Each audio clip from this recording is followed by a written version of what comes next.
Saint Bernard. Ce soir, nous fêtons Saint Bernard, saint du XIe siècle, donc du haut Moyen-Âge.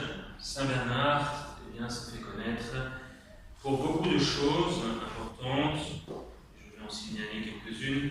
D'abord et avant tout, le fait qu'à l'âge de 22 ans, eh bien, il quitte le monde avec quelques frères à lui et des amis, et il rentre au monastère pour se faire moine. Rien que cela est quelque chose de tout à fait extraordinaire. Aujourd'hui, les stalles des monastères sont vides, c'est pas compliqué, et quand elles sont pleines, les cheveux sont gris, voire totalement blancs. Alors, pas partout, bien sûr, parce que comme vous savez, j'ai un jeune neveu qui est moine, donc il est plus jeune que moi, bien sûr. Donc, ce n'est pas vrai partout, mais quand même, d'une manière générale, il y a une crise énorme des vocations religieuses, qu'elles soient masculines ou féminines. C'est évidemment que Dieu n'a pas toute la place dans la vie de ces jeunes, parce qu'il faut forcément que Dieu soit dans la vie d'un jeune pour qu'il se décide à rentrer dans un monastère. Donc déjà, c'est pour nous une occasion de prier ce soir Saint Bernard, justement pour les vocations religieuses, qu'elles soient masculines ou féminines. Et nous devrions peut-être prêcher encore plus et inviter plus encore les jeunes à s'engager dans la vie religieuse, à la suite du Christ, en suivant le Christ de manière chaste, obéissante et dans la vue de stabilité, c'est-à-dire dans l'obéissance, dans le fait de rester à un seul endroit toute sa vie pour louer Dieu. Donc, prions déjà Saint Bernard pour les vocations religieuses. Lui, il n'a pas hésité à quitter le monde avec ses frères et avec des amis, alors que dans notre monde, qu'est-ce qu'on fait avec des amis et avec des frères? On va plutôt à Ibiza pour passer les vacances. Et bien lui, il a préféré aller dans un monastère pour chercher Dieu. Qu'est-ce qu'on fait dans un monastère? On cherche Dieu. Et ça veut dire qu'on met Dieu au-dessus de toutes les joies et les plaisirs, même légitimes, de cette terre.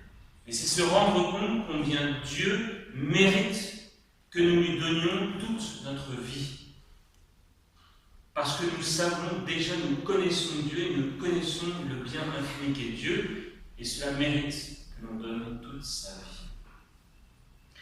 Ensuite, malgré le fait que Bernard se soit enfermé dans un monastère pour prier, parce que c'était un homme de sagesse et parce qu'il était un homme de prière, il a été consulté par la terre entière, et je dirais aussi par les papes, le pape, pour justement avoir et recevoir ses conseils.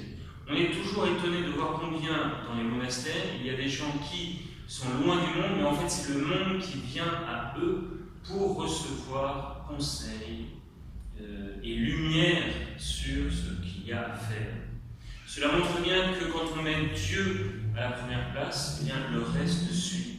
Un peu comme Salomon qui n'avait pas demandé la richesse et les honneurs à Dieu, mais qui avait demandé la sagesse. Et comme il avait demandé la sagesse, Dieu lui a aussi donné toutes les richesses. Sachant comme Saint Bernard mettre Dieu à la première place, et alors nous verrons que on viendra chercher auprès de nous les conseils dont on a besoin. Et la troisième chose que l'on peut dire sur Saint Bernard, c'est sa dévotion à la Sainte Vierge, sa grande dévotion à la Sainte Vierge. Cette dévotion à la Sainte Vierge, elle est importante pour nous, parce que le Seigneur nous dit que nous ne pouvons pas entrer dans le royaume des cieux si nous ne redevenons pas comme des enfants. Et la dévotion à la Sainte Vierge nous permet justement de redevenir des enfants, d'être les enfants de cette mère qu'est la Sainte Vierge.